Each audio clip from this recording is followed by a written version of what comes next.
City channel ప్రేక్షకులకు నమస్కారం. City వార్తలకు స్వాగతం. వార్తల వివరాల్లోకి వెళ్లే ముందు హెడ్లైన్స్. లామ్ ఫామ్ లో వ్యవసాయ విశ్వవిద్యాలయ శంకుస్థాపన. పైలాన్ను ఆవిష్కరించిన కేంద్ర మంత్రి రాధా మోహన్ సింగ్. సాంకేతిక నైపుణ్యాన్ని అభివృద్ధి చేస్తామని వెల్లడి.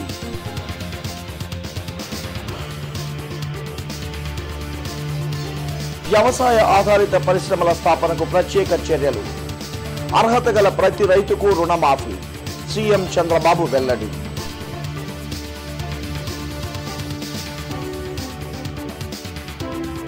కాంగ్రెస్ విమర్శలను ఘాటుగా తిప్పికొట్టిన కేంద్ర మంత్రి వెంకయ్య నాయుడు. ఏపీకి ప్రత్యేక హోదాపై నీతి ఆయోగ్ త్వరలో స్పష్టత ఇస్తుందని ప్రకటన.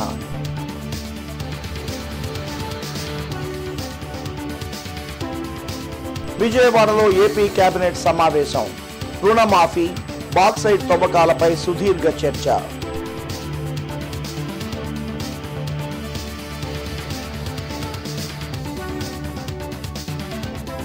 శాఫ్ ఫామ్ విజేతలకు బహుమతుల ప్రదానం.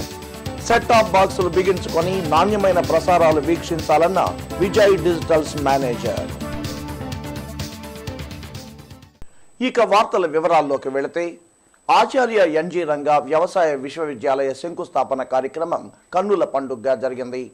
లామ్ వ్యవసాయ పరిశోధనా కేంద్రంలో ఏర్పాటు చేసిన అగ్రికల్చరల్ యూనివర్సిటీకి కేంద్ర వ్యవసాయ శాఖ మంత్రి రాధా మోహన్ సింగ్, ముఖ్యమంత్రి చంద్రబాబు నాయుడు ముఖ్య అతిథులుగా పాల్గొని శంకుస్థాపన చేశారు. ఈ కార్యక్రమానికి పలువురు కేంద్ర, రాష్ట్ర మంత్రులు, ఇతర ప్రజాప్రతినిధులు, అధికారులు, శాస్త్రవేత్తలు, రైతులు పెద్ద సంఖ్యలో హాజరయ్యారు. ఆచార్య ఎన్జీ రంగా వ్యవసాయ విశ్వవిద్యాలయం శంకుస్థాపన కార్యక్రమం సోమవారం వైభవంగా జరిగింది. రాష్ట్ర విభజన జరిగిన నేపథ్యంలో లామ్ ఫామ్లో నూతనంగా అగ్రికల్చర్ యూనివర్సిటీ ఏర్పాటైంది. ఈ యూనివర్సిటీని కేంద్ర వ్యవసాయ శాఖ మంత్రి రాధా మోహన్ సింగ్, ముఖ్యమంత్రి నారా చంద్రబాబు నాయుడు ముఖ్య అతిథిగా పాల్గొన్నారు. లామ్ ఫామ్లో ఏర్పాటు చేసిన అగ్రికల్చర్ యూనివర్సిటీ ఫైలాన్ను కేంద్ర మంత్రి రాధా మోహన్ ఆవిష్కరించారు. ఈ కార్యక్రమంలో కేంద్ర మంత్రులు వెంకయ్య నాయుడు, సుజనా చౌదరి, నిర్మలా సీతారామన్, అశోక్ గజపతిరాజు, ఇతర రాష్ట్ర మంత్రులు, ఎమ్మెల్యేలు, ప్రజాప్రతినిధులు, అధికారులు, శాస్త్రవేత్తలు, రైతులు అధిక సంఖ్యలో హాజరయ్యారు. ఈ సందర్భంగా ఏర్పాటు చేసిన వ్యవసాయ ప్రదర్శనను సీఎం, కేంద్ర మంత్రులు తిలకించారు. అదేవిధంగా అతిథులను ఘనంగా సత్కరించారు. వ్యవసాయ రంగంలో సాంకేతిక నైపుణ్యాన్ని అభివృద్ధి చేస్తామని కేంద్ర వ్యవసాయ శాఖ మంత్రి రాధా మోహన్ సింగ్ ప్రకటించారు. ఆహార ఉత్పత్తులలో అగ్రగామిగా ఉన్న ఆంధ్రప్రదేశ్కి కేంద్రం మరింత సహకారం అందిస్తుందని ఆయన వెల్లడించారు. వ్యవసాయంలో అధిక దిగుబడులు సాధించాలంటే సాంకేతిక నైపుణ్యం ఎంతో అవసరం ఉంటుందని కేంద్ర వ్యవసాయ శాఖ మంత్రి రాధామోహన్ సింగ్ తెలిపారు. లామ్ ఫామ్లో అగ్రికల్చర్ యూనివర్సిటీకి శంకుస్థాపన చేసిన అనంతరం ఆయన రైతులను ఉద్దేశించి ప్రసంగించారు. నూతన వంగడాలు సృష్టించడంలో ఎన్జీ రంగా వ్యవసాయ విశ్వవిద్యాలయం అగ్రస్థానంలో ఉందని ఆయన ప్రశంసించారు. అదేవిధంగా ఆహార ఉత్పత్తుల్లో ఆంధ్రప్రదేశ్ దేశంలోనే మొదటి స్థానంలో ఉందన్నారు. ఇలాంటి రాష్ట్రానికి మరింత సహకారం అందించి వ్యవసాయాన్ని లాభసాటిగా మారుస్తామన్నారు. తక్కువ పెట్టుబడితో అధిక దిగుబడులు సాధించేలా అన్నదాతలకు అన్ని విధాల సహాయ సహకారాలు అందిస్తామని ఆయన వివరించారు. हमारा देश पहले आपको ध्यान में होगा, लाल बहादुर शास्त्री जी का जो काल स्मरण करेंगे तो अनाज के मामले में हम आत्मनिर्भर नहीं थे. धीरे धीरे देश के किसानों ने मेहनत किया, परिश्रम किया और अनाज के उत्पादन में हमारा देश आत्मनिर्भर बना और देश सौभाग्यशाली था जब अटल बिहारी वाजपेयी देश के प्रधानमंत्री बने तो दुनिया में एक नंबर के हम दूध उत्पादक देश बने थे. ये हमारे देश के किसानों के परिश्रम का परिणाम है. देश में कृषि की वृद्धि और विकास में हमारे उच्चतर कृषि शिक्षा एवं अनुसंधान संस्थानों की भूमिका अग्रगणी है. भारत में विश्व की सबसे बड़ी कृषि शिक्षा एवं अनुसंधान प्रणाली है, जिसमें चीन को छोड़कर किसी भी विकासशील देश की तुलना में असंख्य संख्या में वैज्ञानिक कर्मी कार्यरत है. इस अनुसंधान प्रणाली के तहत 30,000 वैज्ञानिक और 1 लाख से भी अधिक सहायक कर्मी कृषि शिक्षा एवं अनुसंधान से सक्रिय रूप से जुड़े हुए हैं. రాష్ట్రంలో వ్యవసాయ ఆధారిత పరిశ్రమల స్థాపనకు ప్రత్యేక చర్యలు తీసుకుంటామని ముఖ్యమంత్రి నారా చంద్రబాబు నాయుడు ప్రకటించారు. అర్హత గల ప్రతి రైతుకి రుణమాఫీ వర్తింపచేస్తామని ముఖ్యమంత్రి వెల్లడించారు. ఎన్జీ రంగా అగ్రికల్చర్ యూనివర్సిటీని జాతీయ స్థాయి యూనివర్సిటీగా చేయాలని సీఎం చంద్రబాబు నాయుడు కేంద్రానికి సూచించారు. లాంఫామ్లో జరిగిన అగ్రికల్చర్ యూనివర్సిటీ శంకుస్థాపన అనంతరం బహిరంగ సభలో ఆయన ప్రసంగించారు. ఎన్జీ రంగా యూనివర్సిటీకి 1500 కోట్ల ఆర్థిక సాయం అందించాలని చంద్రబాబు నాయుడు సూచించారు. వ్యవసాయంలో ప్రధాన ఆహార ఉత్పత్తులను ఏపీ నుండి ఎగుమతి అయ్యేలా చర్యలు చేపడతామన్నారు. రాష్ట్రంలో వ్యవసాయ ఆధారిత పరిశ్రమలు విస్తృతంగా ఏర్పాటు చేస్తామన్నారు. అదేవిధంగా అర్హత కలిగిన ప్రతి రైతుకి రుణమాఫీ వర్తింపచేస్తామని సీఎం వెల్లడించారు. రాబోయే 5 సంవత్సరాల్లో మనం అడిగింది 1505 కోట్ల రూపాయలు అడిగాం. ఈ 1505 కోట్ల రూపాయలు ఖర్చు పెట్టి ప్రపంచంలోనే భారతదేశంలోనే ఒక బ్రహ్మాండమైన అగ్రికల్చర్ వ్యవసాయ యూనివర్సిటీ ఈ లాంఫామ్లో రావాల్సిన అవసరం ఉంది. దీన్ని సెంట్రల్ యూనివర్సిటీ కింద కేంద్రం సహకరించి మనల్ని పూర్తిగా ఆదుకోవాల్సిన అవసరం ఉంది. ఏదైనా పర్వాలేదు కానీ వ్యవసాయంలో మాత్రం సంక్షోభం రావడానికి వీల్లేదు. వ్యవసాయ రంగాన్ని అన్ని విధాల అభివృద్ధి చేయాలి. దీనికి కారణం జనాభాలో 65% వ్యవసాయం పైన ఆధారపడుతున్నారు.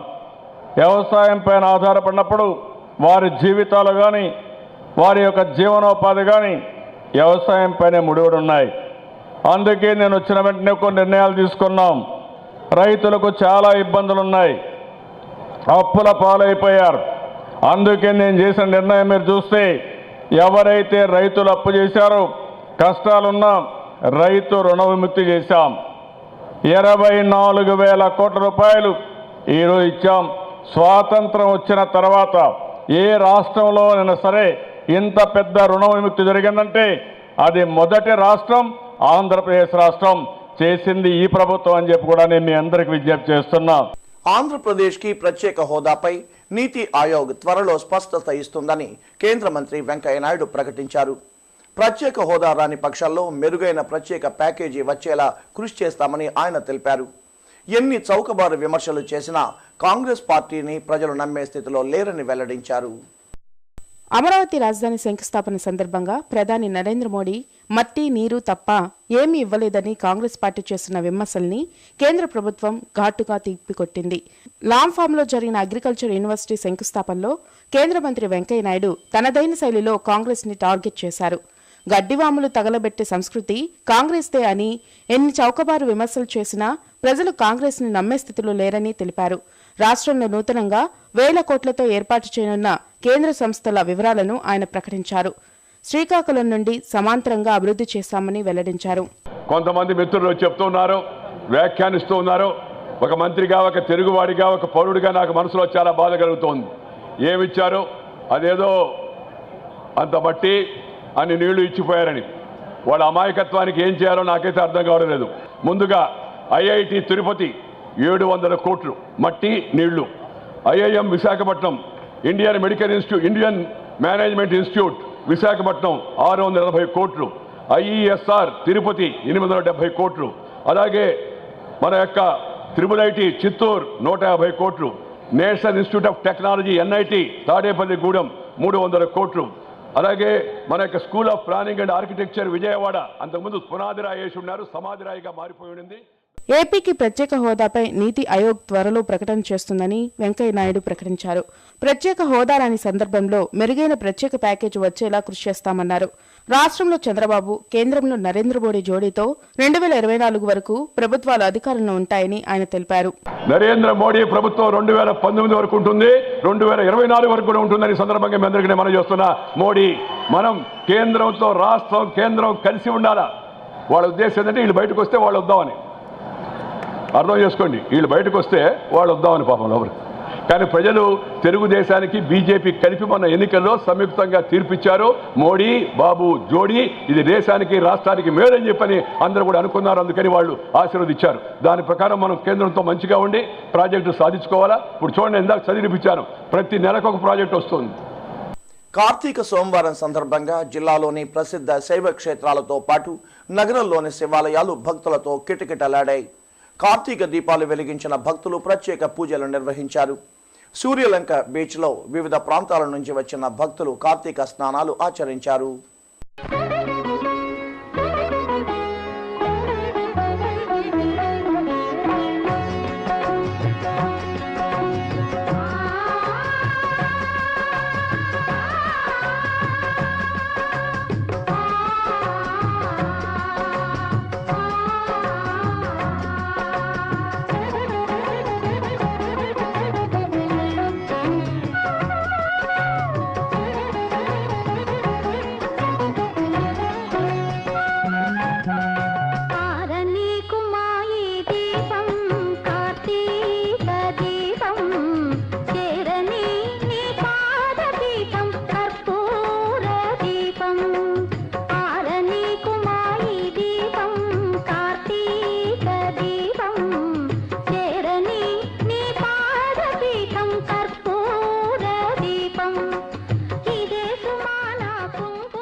జాతీయ పత్రికా దినోత్సవం ఏపీయూడబ్ల్యూజే ఆధ్వర్యంలో కన్నా ఇంగ్లీష్ మీడియం స్కూల్లో ఘనంగా జరిగింది.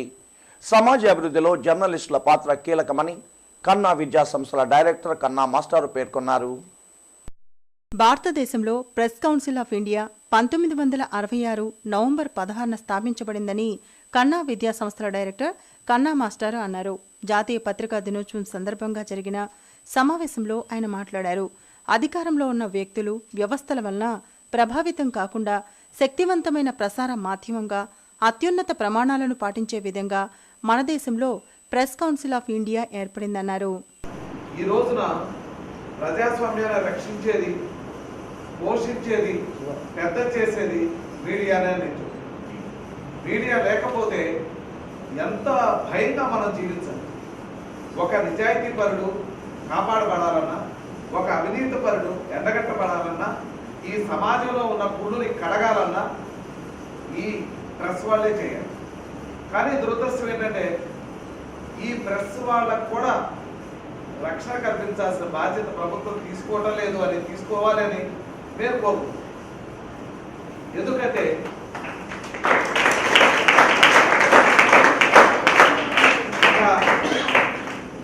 చట్ట వ్యతిరేకమైనటువంటి చర్యల్ని సమాజం ముందుకు తీసుకొచ్చి ఈ సమాజాన్ని ఒక బెటర్ సొసైటీగా తీర్చిదిద్దడానికి కృషి చేసేటువంటి వాళ్ళలో అత్యంత ప్రముఖులు ఎవరు అంటే జర్నలిస్టులు.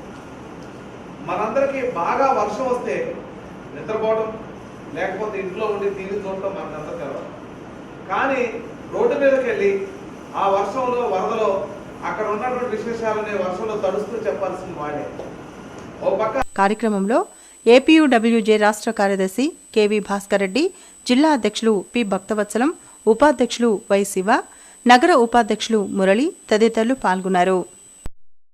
ఇప్పుడు కొన్ని వాణిజ్య ప్రకటనలు.